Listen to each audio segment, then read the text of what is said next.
بسم اللہ الرحمن الرحیم۔ السلام علیکم۔ اندر آ کے اس نے سلام کیا اور خاموشی سے کھڑے ہو کر ہاتھ مروڑنے لگی۔ وعلیکم السلام۔ سلام کا جواب دے کر میں تھرماس سے چائے کی دوسری پیالی بھرنے لگا۔ چند لمحوں تک وہ کچھ نہ بولی تو میں نے اس کی آنکھوں میں جھانکا۔ جی فرمائیں۔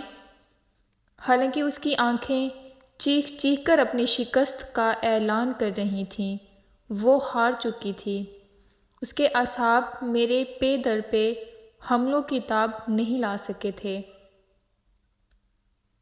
اس کی ریزہ ریزہ انا مجھے اپنے قدموں میں بکھری نظر آئی۔ جی خالہ گھر میں نہیں تھیں اور میں نے جمیلہ باجی کو ساتھ لے جانا ہے، سوچا آپ سے اجازت لے لوں۔ میں جانتا تھا وہ جھوٹ بول رہی ہے۔ امی جان گھر پر تھیں، وہ اظہار محبت کو آئی تھی مگر جرأت نہیں کر پائی تھی۔ میں نے اس کا جھوٹ اجاگر کرنا ضروری نہ سمجھا اور بولا، پہلے وہ کب تمہارے گھر اجازت مانگ کر جاتی ہے؟ شاید شام تک نہ آ سکیں۔ اس کے لہجے میں دکھ کی جھلک تھی۔ ٹھیک ہے، بتا دوں گا امی جان کو، میں نے بے پرواہی سے کندھے اچکائے۔ اور کچھ؟ اصل میں آج ہمارے گھر کچھ مہمان آ رہے ہیں نا۔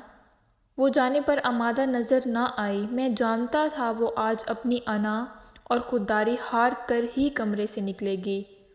میں بیزاری سے بولا، پہلے کبھی نہیں آئے آپ کے ہاں مہمان؟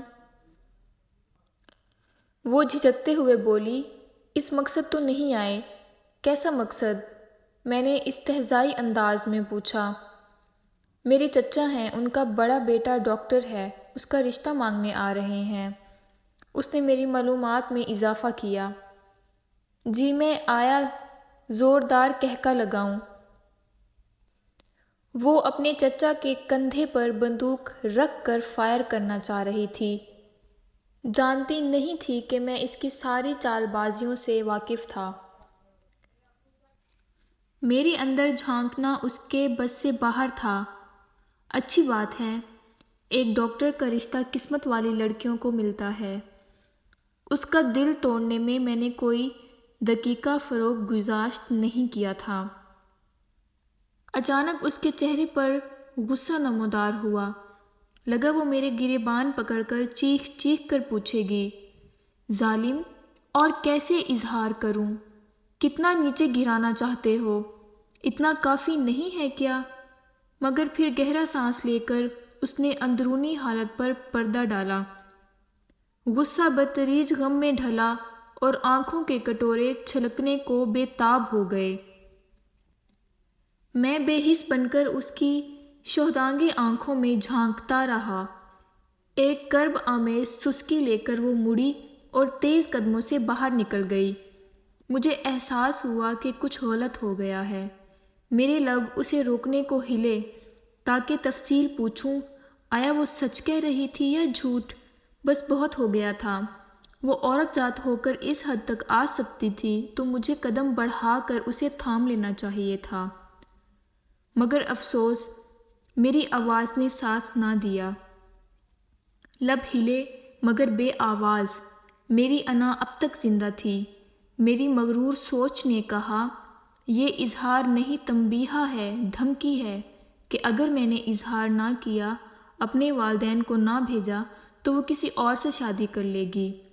اگر مجھے اس کی ضرورت نہیں تو اسے بھی میری ضرورت نہیں۔ بھاڑ میں جاؤ، اس کو لیے ڈاکٹر کا رشتہ بھی آ سکتا ہے۔ تلخ سوچوں نے میرے ہونٹ سی دیے اور اس سے پہلے کہ میں مزید مغز کھپائی کرتا، موبائل فون کی گھنٹی نے مجھے اپنی جانب متوجہ کر لیا۔ میرے دوست مظہر اقبال کی کال تھی۔ السلام علیکم۔ میں نے کال ریسیو کی۔ او بھائی، یاد نہیں ہے آج حسن ابدال جانا ہے۔ وہ سخت غصے میں تھا۔ معذرت، مجھے ایک دم اپنے دوست قیوم کی شادی یاد آ گئی۔ وہ ہمارا ہم عمر اور کلاس فیلو تھا۔ 7ویں کلاس تک ہمارے گاؤں ہی میں پلا بڑا تھا، مگر اس کے بعد وہ حسن ابدال منتقل ہو گئے تھے۔ لیکن یہ معمولی فاصلے ہماری دوستی میں رکاوٹ نہیں بنے تھے۔ ہمارا رابطہ پہلے دن کی طرح برقرار تھا۔ موبائل فون نے یوں بھی فاصلوں کو سمیٹ لیا ہے۔ معذرت کے بچے، جلدی آؤ، میں لاری اڈے پر تمہارا منتظر ہوں۔ میں نے جلدی بیگ میں 2-3 جوڑے کپڑے اور 1-2 ضرورت کی چیزیں رکھیں اور چلنے کو تیار ہو گیا۔ ہمیں وہاں 2-3 دن لگ جانے تھے۔ ابو جان سے پہلے ہی اجازت لے چکا تھا۔ امی جان کو مطلع کر کے میں گھر سے نکل آیا۔ مظہر بے چینی سے میرا منتظر تھا۔ حسن ابدال ویگن اڈے پر کیوں ہمیں لینے پہنچا ہوا تھا۔ اگلا پورا ہفتہ شادی کے ہنگاموں کی نظر ہو گیا۔ شادی کی تقریب میں سب سے منفرد منظر مجھے دلہن کی رخصتی کا لگا۔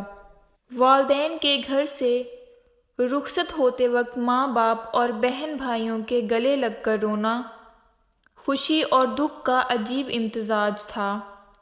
میرے ذہن میں کومل کا خیال در آیا۔ شاید وہ بھی میری دلہن بنتے وقت یوں ہی آنسو بہائے۔ یہ سوچ میرے لبوں پر مسکراہٹ لے آئی۔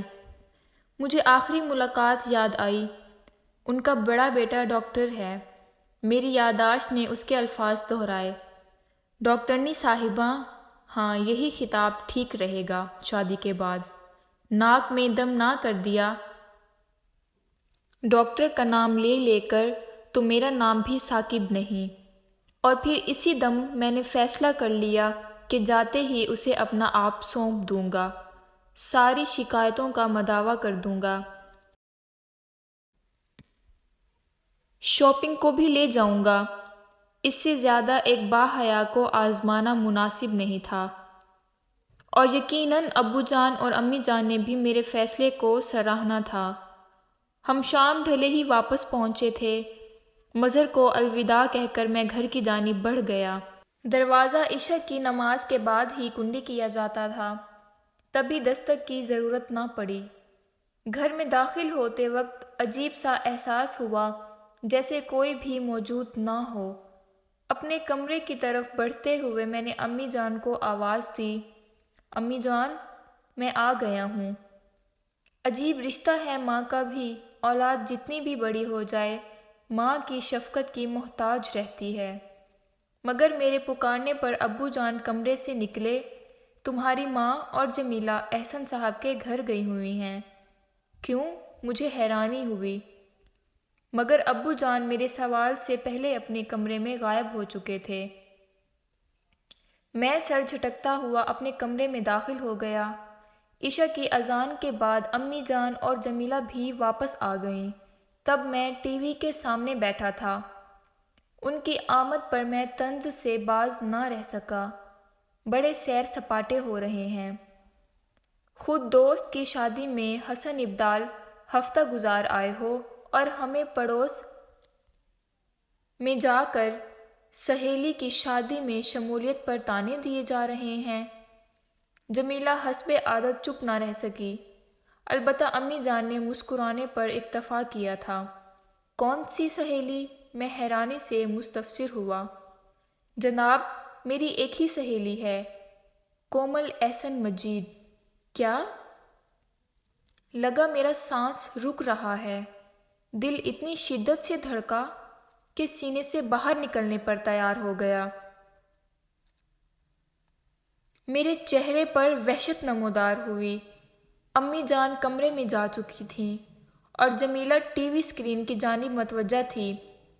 تبھی میری حالت سے بے خبر رہی، البتہ کیا پر اسے حیرانی ضرور ہوئی تھی۔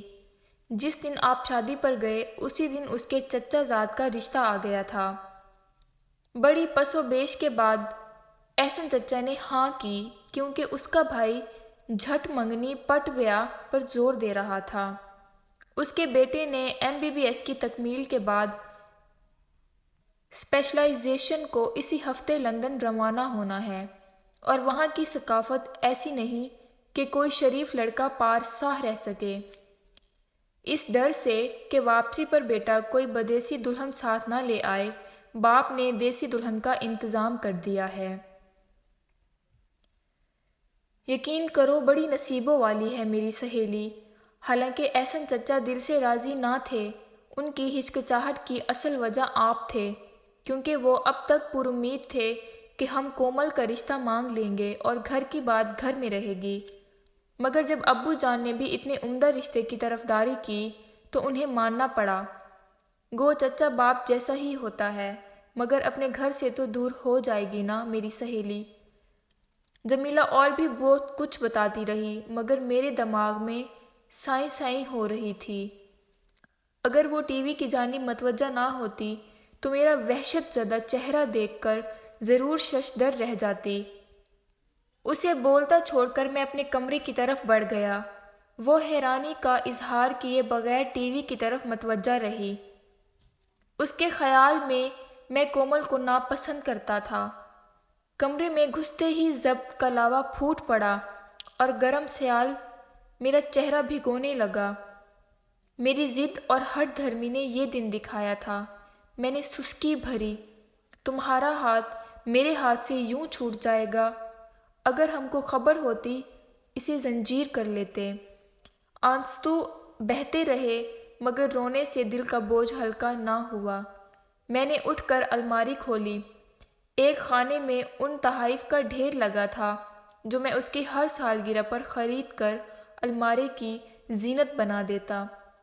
ارادہ تھا کہ جس دن وہ اظہار کرے گی یہ تمام اٹھا کر اس کے حوالے کروں گا۔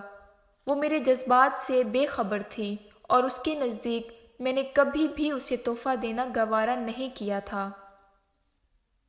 اس کے باوجود میری ہر سالگرہ پر وہ بڑی چاہت سے کوئی نہ کوئی تحفہ ضرور لاتی۔ اس کے تمام تحفے میں نے سنبھالے ہوئے تھے۔ اس کی دی ہوئی گھڑی ہمیشہ میری کلائی میں رہتی، مگر آستین کے نیچے چھپی رہتی کہ وہ دیکھ نہ لے۔ اس کا دیا ہوا قیمتی قلم میں صرف ڈائری لکھنے کو استعمال کرتا۔ اس نے رومانی ناول بھی تحفے میں دیے تھے اور ہر ناول میں 2-3 بار پڑھ چکا تھا۔ اس کا موبائل فون میں نے سنبھال کر رکھا تھا کہ اسے پہلی کال اسی موبائل فون سے کروں گا۔ اس کا دیا ہوا سفید رنگ کا لباس پہن لیا جو میں نے پہلی ملاقات کے لیے لے رکھا ہوا تھا۔ میرے سارے خواب، سارے ارادے، سارے عزم انا کی بھینٹ چڑھ گئے۔ اس نے کئی بار ڈھکے چھپے اور واضح انداز میں میری توجہ حاصل کرنا چاہی تھی، مگر ناکام رہی۔ میں نے کچھ زیادہ ہی انتظار کرا دیا تھا۔ جمیلہ کھانے کا پوچھنے آئی، میں نے بہانہ کر دیا۔ وہ واپس مڑ گئی۔ ساری رات میں نے انگاروں پر لوٹتے گزاری۔ کسی کروٹ چین نہیں آ رہا تھا۔ اگلے دن اس کی بارات نے آنا تھا۔ میں کمرے سے باہر نہ نکلا۔ پھر میری سماعتوں میں شہنائی کی آواز گونجی۔ شاید بارات پہنچ گئی تھی۔ بھیا، کسی انسان سے اتنی نفرت بھی اچھی نہیں ہوتی۔ اب تو وہ ہمیشہ کے لیے اس گھر، اس محلے سے جانے والی ہے۔ جاتے جاتے تو اسے مل لو، کیا سوچے گی؟ چچا احسن کو کتنا دکھ ہوگا نا۔ دونوں گھروں کے اتنے قریبی تعلقات ہیں اور آپ 2 قدم بھی چل کر نہیں جا سکتے۔ جمیلہ نے اپنی رو میں کہتے ہوئے میرے اوپر سے کمبل کھینچ لیا، مگر میرے چہرے پر نظر پڑتے ہی گھبرا گئی۔ میری آنکھیں لال انگارہ ہو رہی تھیں۔ کیا ہوا، خیر تو ہے؟ اس نے میرا جلتا ماتھا چھوا۔ اف، آپ کو تو بہت تیز بخار ہے، بس لیٹے رہیں آپ۔ نہیں، میں جاؤں گا۔ میں ہمت کر کے اٹھ بیٹھا۔ اپنی زندگی جہنم بنانے والا میں خود تھا۔ اب چوروں کی طرح منہ چھپانے سے کچھ نہیں ہو سکتا تھا۔ بھیا، اتنا بھی ضروری نہیں ہے، پہلے آپ اپنی صحت کی فکر کریں۔ جمیلہ مجھے روکنے پر مصر ہوئی۔ کہا جو ہے جاؤں گا، میں دھاڑا اور وہ کان دبائے باہر نکل گئی۔ میں چپل پہن کر باہر نکل آیا۔ وہ کپڑے جو میں نے اسے خوش آمدید کہنے کو سنبھال رکھے تھے، اسے الوداع کہنے کو پہننے پڑ گئے تھے۔ احسن چچا کے گھر کے دروازے پر ایک سجی سجائی گاڑی کھڑی تھی۔ میں اندر داخل ہو کر تھوڑا ہی آگے بڑھا تھا کہ اسی وقت اسے کمرے سے باہر لایا گیا۔ سرخ جوڑے میں وہ کوئی اپسرا دکھائی دے رہی تھی۔ جس دن میں نے کالے لباس کو پسندیدہ قرار دیا تھا، اس کے بعد پہلا موقع تھا کہ وہ کسی اور لباس میں نظر آئی تھی۔ روایتی دلہنوں کے برعکس اس نے گھونگھٹ اٹھایا ہوا تھا۔ چہرہ بالکل نارمل تھا، لگتا ہی نہیں تھا کہ وہ ہمیشہ کو گھر سے رخصت ہو رہی ہے۔ آنکھیں بالکل خشک تھیں۔ مجھ پر نظر پڑتے ہی اس کے ہونٹوں پر خفیف سا تبسم ابھرا۔ میں پھٹی پھٹی نگاہوں سے اسے گھورتا رہا۔ مجھے لگا گر پڑوں گا۔ اس کا ہر بڑھتا قدم گویا میرے بدن سے روح نکال کر لے جا رہا تھا، اور پھر مجھ سے صبر نہ ہو سکا۔ اشکوں کا سیلاب پلکوں کا پشتہ توڑ کر بہہ نکلا۔ اس کی نظریں مجھ پر گڑی تھیں۔ وہ ٹھٹک کر رکی۔ آنکھوں میں پہلے حیرانی، پھر کرب ابھرا، اور پھر حلق سے دل خراش چیخ نکلی، اور وہ اپنی آنسو بہاتی والدہ سے لپٹ گئی۔ شاید میری آنکھوں سے بہتا پانی مجھے رسوا کر دیتا، مگر اس کی لرزہ خیز چیخ و پکار نے سب کو اس کی طرف متوجہ کر دیا، اور میرے آنسوؤں کی لاج رہ گئی۔ اس پر پہلی بار میری خاموش محبت کا راز افشا ہوا تھا۔ یہ راز اس کے زخموں پر نمک چھڑکنے کے مترادف تھا۔ وہاں سے کار تک وہ جس طرح بلکتے، مچلتے اور تڑپتے ہوئے پہنچی، وہ ہر آنکھ کو اشک بار کر گیا۔ کار کے اندر بیٹھنے سے پہلے اس نے مڑ کر میری جانب دیکھا، اور میں نے دونوں ہاتھ جوڑ دیے۔ انا اور خودداری کا دعوے دار محبت کی دیوی سے معافی کا درخواست گار تھا۔ جب تک وہ میری جانب دیکھتی رہی، میرے ہاتھ بندھے رہے۔ وقت جیسے ساکت ہو گیا تھا۔ پھر وہ گاڑی میں بیٹھ گئی۔ پہلی بار اس کے سامنے میری گھڑی آستین سے باہر نکلی تھی۔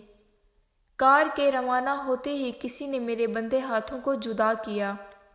میں نے چونک کر دیکھا، وہ جمیلہ تھی۔ میرے کندھے پر ہاتھ رکھتے ہوئے آہستہ سے بولی، بھیا گھر چلتے ہیں۔ اور میں بھاری قدموں سے گھر کی جانب چل پڑا۔ جی ناظرین، تو آج کی ویڈیو اتنی ہی۔ اگر ویڈیو اچھی لگے تو لائک کریں، شیئر کریں اور میرا چینل سبسکرائب کریں۔ اپنے اور اپنا پیاروں کا بہت سارا خیال رکھیں۔ مجھے دیں اجازت۔ اللہ حافظ۔